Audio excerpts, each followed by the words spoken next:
Insider CSIയുടെ 15ാമത് എപ്പിസോഡിലേക്ക് എല്ലാ മാന്യപ്രേക്ഷകർക്കും സ്വാഗതം. കഴിഞ്ഞ എപ്പിസോഡുകൾക്ക് താങ്കൾ നൽകി വരുന്ന പ്രോത്സാഹനങ്ങൾക്കും നന്ദി. CSI ദക്ഷിണ കേരള മഹായിടവകയുടെ 7ാമത്തെ ബിഷപ്പായി നിയമിക്കപ്പെട്ട റൈറ്റ് റവറൻഡ് പ്രിൻസ്റ്റൺ ബെൻ അവറുകളെ ഇൻസൈഡർ CSIയുടെ പേരിൽ അഭിനന്ദനങ്ങളും ആശംസകളും ആദ്യമേ അറിയിക്കുന്നു. കഴിഞ്ഞ തവണ താങ്കളുടെ ജ്യേഷ്ഠ സഹോദരന് ലഭിക്കാതെ പോയത് ഒരു പതിറ്റാണ്ടിനപ്പുറം താങ്കൾക്ക് ലഭിച്ചിരിക്കുന്നു. 5ാമത്തെയും 6ാമത്തെയും ബിഷപ്പുമാരും വെങ്ങാനൂർ ഡിസ്ട്രിക്റ്റിൽ നിന്ന് തന്നെയുള്ളവരായിരുന്നല്ലോ. ചുരുക്കത്തിൽ കഴിഞ്ഞ 30 വർഷങ്ങളായി മഹായിടവക ഭരിച്ചത് അവിടെ നിന്നുള്ളവർ ആയിരുന്നു. അവരിൽ നിന്നും എന്തെങ്കിലും വ്യത്യാസം താങ്കളിൽ നിന്നും ഞങ്ങൾക്ക് പ്രതീക്ഷിക്കാമോ? താങ്കളുടെ സ്ഥാനാരോഹണത്തിന് പീഠാനുഭവ സഹകരണ നാളുകൾ തന്നെ തിരഞ്ഞെടുത്തത് യാദൃച്ഛികമാവില്ല. CSI ദക്ഷിണ കേരള മഹായിടവകയെയും അതിലെ സ്ഥാപനങ്ങളെയും കുറേ കാലമായി ഗ്രസിച്ചുകൊണ്ടിരിക്കുന്ന സ്വജനപക്ഷപാതവും കെടുകാര്യസ്ഥതയും നീതി നിഷേധവും ജനാധിപത്യ ധ്വംസനവും ധൂർത്തും പണാപകരണവും അവമതിപ്പും SIUC സംവരണം അതിൻ്റെ യഥാർത്ഥ അവകാശികൾക്ക് നിഷേധിച്ച് ഗവൺമെൻറ് എയ്ഡഡ് സ്ഥാപനങ്ങളിലെ അധ്യാപക അനധ്യാപക തസ്തികകൾ അവകാശികളല്ലാത്തവർക്ക് മറിച്ചുവിറ്റ് ഇപ്പോഴും അന്യാധീനപ്പെടുത്തിക്കൊണ്ടിരിക്കുന്നതും താങ്കളുടെ ശ്രദ്ധയിൽ കൊണ്ടുവരുന്നതിന് വേണ്ടിയാണ് ഈ എപ്പിസോഡ്. ഒരു പുതിയ ബിഷപ്പ് അധികാരമേറ്റ ഉടൻ അദ്ദേഹത്തിന് ബ്രീത്തിങ് ടൈം പോലും നൽകാതെ ഇത്തരത്തിൽ ഒരു എപ്പിസോഡ് ചെയ്തതിൻ്റെ ഉദ്ദേശശുദ്ധി പലരും ചോദ്യം ചെയ്തേക്കാം. അതല്ലെങ്കിലും വിമർശകർ അടങ്ങിയിരിക്കില്ല എന്നെനിക്കറിയാം. ചിലപ്പോൾ എൻ്റെ ഈ ഉദ്യമം ബധിരകർണങ്ങളിൽ പതിക്കുന്ന ആശ്വാസഗീതമാകാം. എനിക്ക് വാഴ്ത്തുപാട്ട് പാടാൻ അറിയില്ല, അതിൻ്റെ ആവശ്യവുമില്ല. ഇതെൻ്റെ കടമയും കർത്തവ്യവുമാണെന്ന് വിശ്വസിക്കുന്നു. സ്ഥാനാരോഹണ ശേഷം യെശയ്യാവ് 50:4 പ്രകാരം തളർന്നിരിക്കുന്നവനെ വാക്കുകൊണ്ട് താങ്ങുവാൻ അറിയേണ്ടതിന് യഹോവയായ കർത്താവ് എനിക്ക് ശിഷ്യന്മാരുടെ നാവ് തന്നിരിക്കുന്നു എന്ന വാക്യം ആസ്പദമാക്കി നടത്തിയ പ്രസംഗം നല്ല കയ്യടി നേടി. നമ്മുടെ പ്രധാനപ്പെട്ട ഉത്തരവാദിത്വമായി തന്നിരിക്കുന്നത് തളർന്നിരിക്കുന്നവരെ വാക്കുകൊണ്ട് താങ്ങാൻ വേണ്ടിയാണ്. എവിടെയെല്ലാം വേദനയിലും ഭാരത്തിലും ഇരിക്കുന്ന ജനങ്ങളുണ്ടോ, നീതി നിഷേധിക്കപ്പെട്ട ജനങ്ങളുണ്ടോ, അവരെല്ലാം ശക്തീകരിക്കാൻ നമുക്ക് ദൈവം തന്നിരിക്കുന്നതൊരു ട്രെയിൻഡ് ടങ്ങാണ്, പരിശീലിക്കപ്പെട്ട നാവ്. ശിഷ്യന്മാരുടെ നാവിന് NRSV ബൈബിളിൽ പറയുന്നത് God has given me A trained tongue. എനിക്ക് പരിശീലിക്കപ്പെട്ട ഒരു നാവ് തന്നിരിക്കുന്നു. എന്തിനു വേണ്ടി തന്നിരിക്കുന്നു? എവിടെയെല്ലാം ബലഹീനരുണ്ടോ, എവിടെയെല്ലാം നിന്ദിതരുണ്ടോ, എവിടെയെല്ലാം കഷ്ടപ്പെടുന്ന ജനങ്ങളുണ്ടോ, നീതി നിഷേധിക്കപ്പെട്ടവരുണ്ടോ, അവർക്ക് വാക്കുകൊണ്ട് താങ്ങാനും അവരുടെ ശബ്ദമായി മാറാനും അവരുടെ ഭാഗമായി നിലനിൽക്കാനും വേണ്ടി ദൈവം നമ്മെ നിയോഗിച്ചിരിക്കുന്നു. ആരാണ് ഈ നിയോഗം തന്നിരിക്കുന്നത്? ഓരോ ദിവസവും നമ്മെ ആ ദൈവിക പ്രവൃത്തിയിൽ ഉത്തേജിപ്പിക്കുന്ന ദൈവം നമുക്ക് തന്നിരിക്കുന്നു. ആ ദൈവം ശക്തിമാനായ ദൈവമാണ്. ആ ദൈവം നീതിയുടെ ദൈവമാണ്. ഇസ്രായേലിനെ അടിമത്തത്തിൽ നിന്ന് വിമോചിപ്പിച്ച ദൈവമാണ്. ആ വിമോചനത്തിന്റെ ദൈവം ഓരോ ദിവസവും രാവിലെ നമ്മെ ഉണർത്തുന്നു.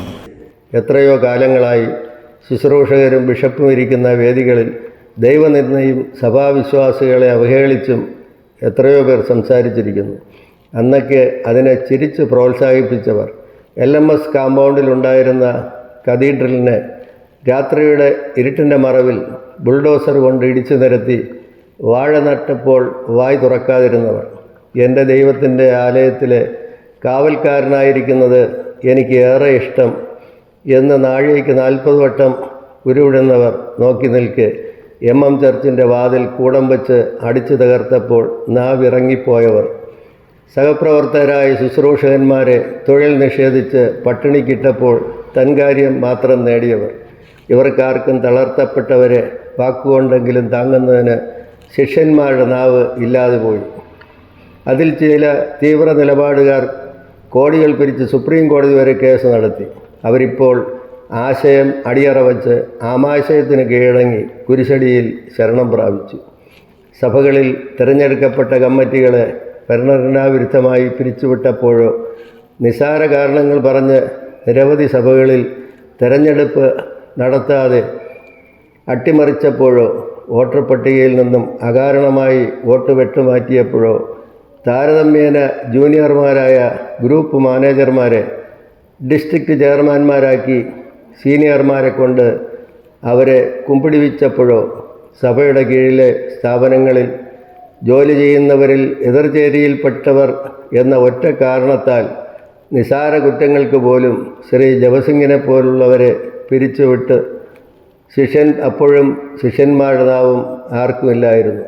നഴ്സിംഗ് കോളേജിൽ സിൽവർ ജൂബിലി പൂർത്തിയാക്കിയ അധ്യാപകർ നോക്കി നിൽക്കെ നവാഗതർ ഡബിൾ പ്രൊമോഷൻ നേടിയപ്പോഴോ ക്ലീനിംഗ് സ്റ്റാഫിന് അർഹതപ്പെട്ട വേതന വർധനവ് നടപ്പിലാക്കാതെ മറ്റു വേണ്ടപ്പെട്ടവർക്ക് ഓമനപ്പേരുകളിൽ അലവൻസുകൾ വാരിക്കോരി നൽകിയപ്പോഴോ എതിർക്കാതെ ഗവേണിംഗ് കൗൺസിലിൽ ചെന്നിരുന്ന് പന്തിഭോജനം നടത്തിയവർ, ഇവർക്കൊന്നും ശിഷ്യന്മാരുടെ നാവ് ഇല്ലാതെ പോയതോർത്ത് ഞാൻ സങ്കടപ്പെടുന്നു.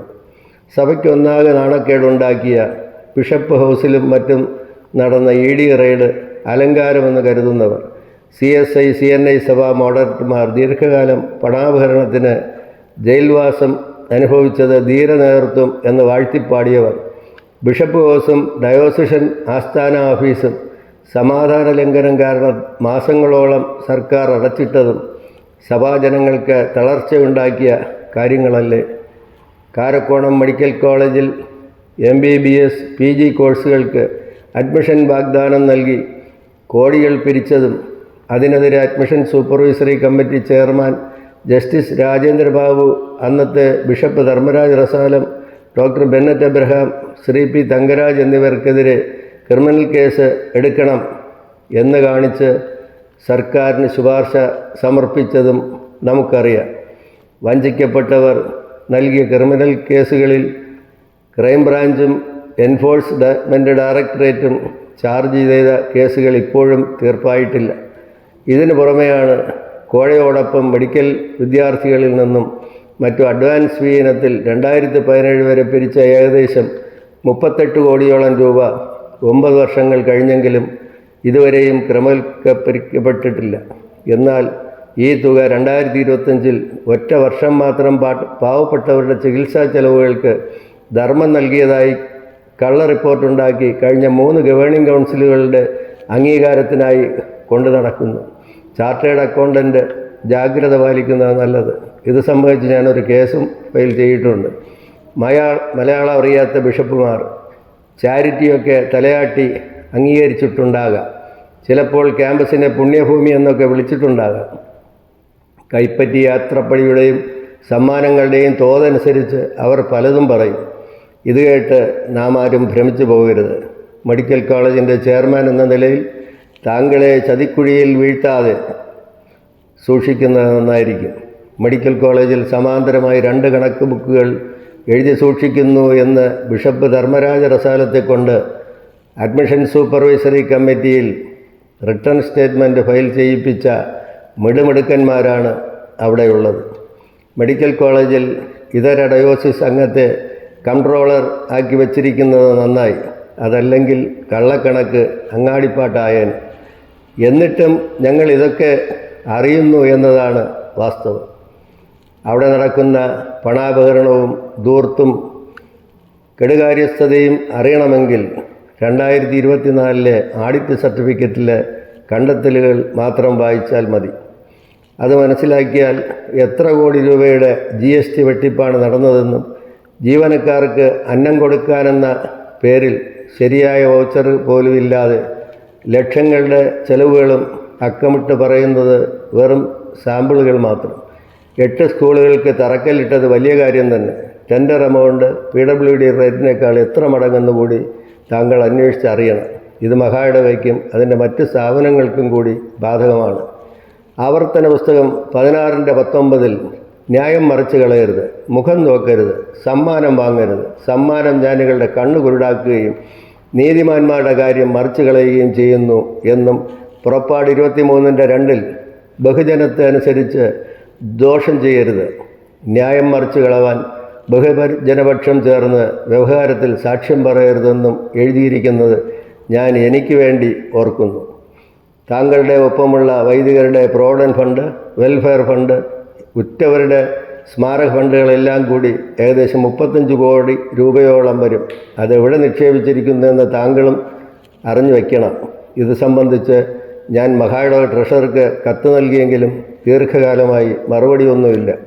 ഇനി സീരിയസ് ഫ്രോഡ് ഇൻവെസ്റ്റിഗേഷൻ ഓഫീസിനെയോ CBIയെയോ EDയെയോ സമീപിച്ചിട്ടാണെങ്കിലും ഞാനതറിയും. അപ്പോൾ അത് സഭാജനങ്ങളെയും അറിയിക്കും.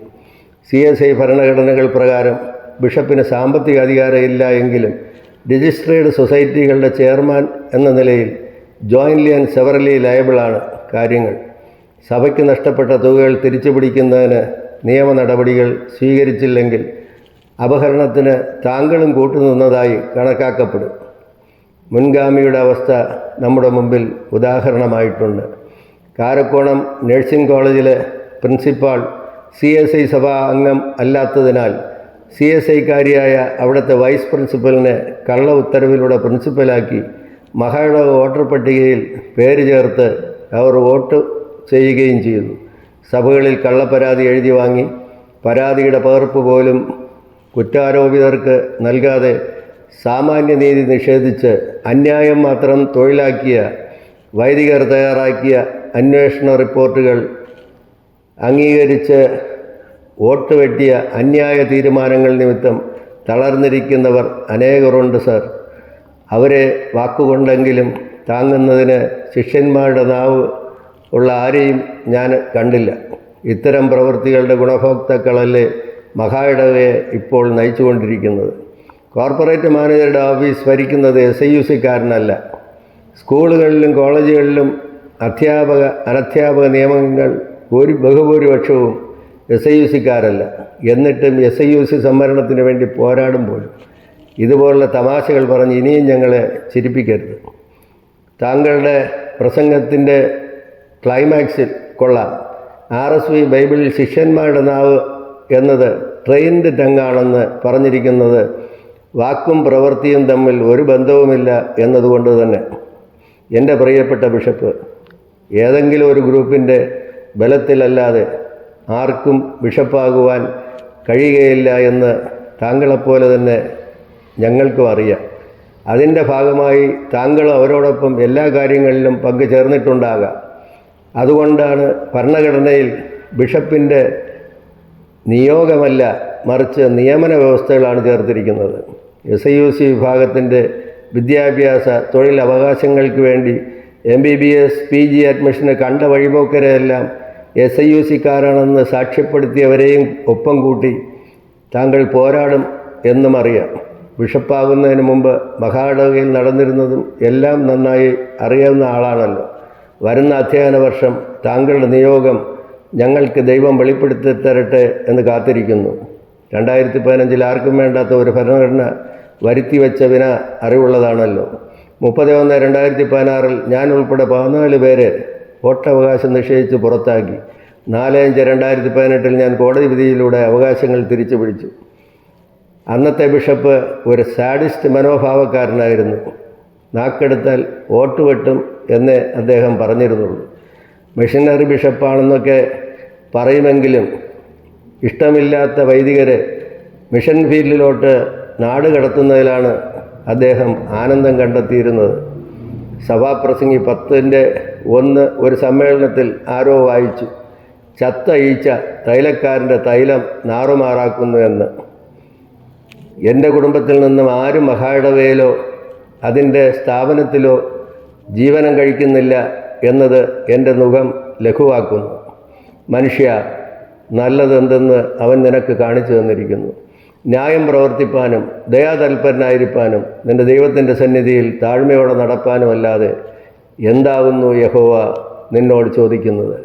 ട്രെയിൻഡ് ടങ് തന്നിരിക്കുന്നത് തളർന്നിരിക്കുന്നവരെ വാക്കുകൊണ്ട് താങ്ങുന്നതിന് മാത്രമല്ല, പറയുന്നത് പ്രാവർത്തികമാക്കുന്നതിനും കൂടിയാണ്.